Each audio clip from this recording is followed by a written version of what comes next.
Wow, I haven't been recording the entire thing. I cannot believe it.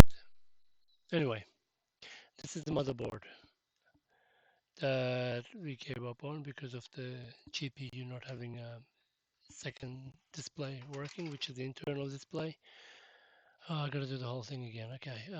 So basically, what I noticed, this is the connector.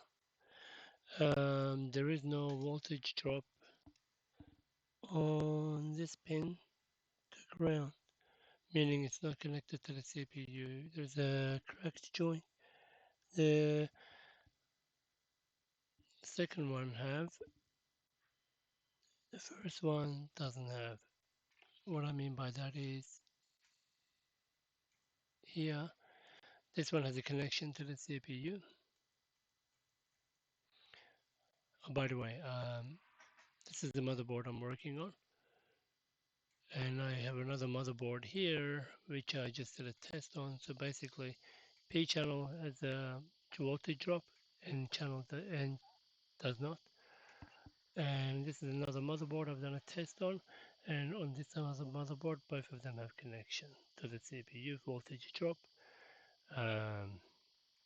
Yeah, let's keep the video short. So I'm going to talk to the owner, see if they will allow me to reflow CPU. And hopefully it's just a cracked solder joint. See how we go. It might kill the motherboard. I'll see if they want to go ahead.